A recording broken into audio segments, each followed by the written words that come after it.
പോത്തൻകോട് സുധീഷ് വധക്കേസിൽ 11 പ്രതികൾക്കും ജീവപര്യന്തം ശിക്ഷ വിധിച്ച നെടുമങ്ങാട് SC/ST കോടതി. പ്രതികളിൽ നിന്നുള്ള പിഴത്തുക സുധീഷിന്റെ അമ്മയ്ക്ക് നൽകണമെന്നും കോടതി വിധിച്ചു. പിഴ അടച്ചില്ലെങ്കിൽ അധികമായി 5 വർഷം കൂടി തടവ് ശിക്ഷ അനുഭവിക്കണം.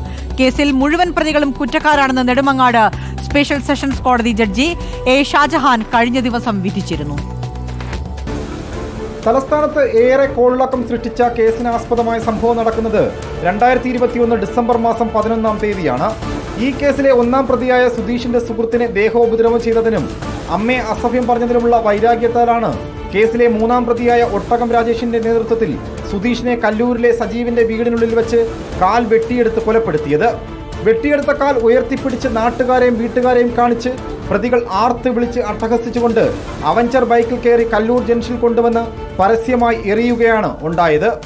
ഇതിന്റെ CCTV ദൃശ്യങ്ങൾ അന്വേഷണ സംഘത്തിന് ലഭിച്ചതാണ് കേസിൽ വഴിത്തിരിവായത്. ഇതിൽ ദൈവത്തിൻ്റെ 3-ാം കണ്ണെന്ന് പറയുന്നത് CCTVയിലൂടെയാണ് നമുക്ക് ലഭ്യമായത്. ഒരുപക്ഷെ അവിടെ ഇങ്ങനെ ഒരു CCTV അല്ലെങ്കിൽ ക്യാമറ ഉണ്ടായിരുന്നെങ്കിൽ ഈ പ്രതികൾ ഒരിക്കലും ആ സ്ഥലം സെലക്ട് ചെയ്യില്ലായിരുന്നു.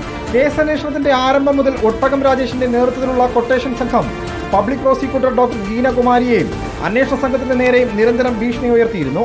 ഇതെല്ലാം അതിജീവിച്ചുകൊണ്ടാണ് കേസുമായി അന്വേഷണ സംഘം മുന്നോട്ട് പോയത്.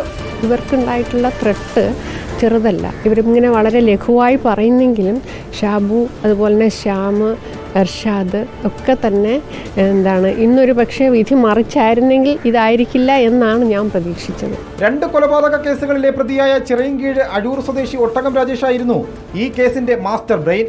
കൊല എങ്ങനെ നടത്തണമെന്ന് പ്ലാൻ ചെയ്തതും ആളുകളെ കൂട്ടിയതുമൊക്കെ ഒട്ടകം രാജേഷ് എന്ന കൊടും ക്രിമിനലായിരുന്നു. കൊല നടത്തിയതിന് പിന്നാലെ രാജേഷ് ഒളിവിൽ പോയിരുന്നു.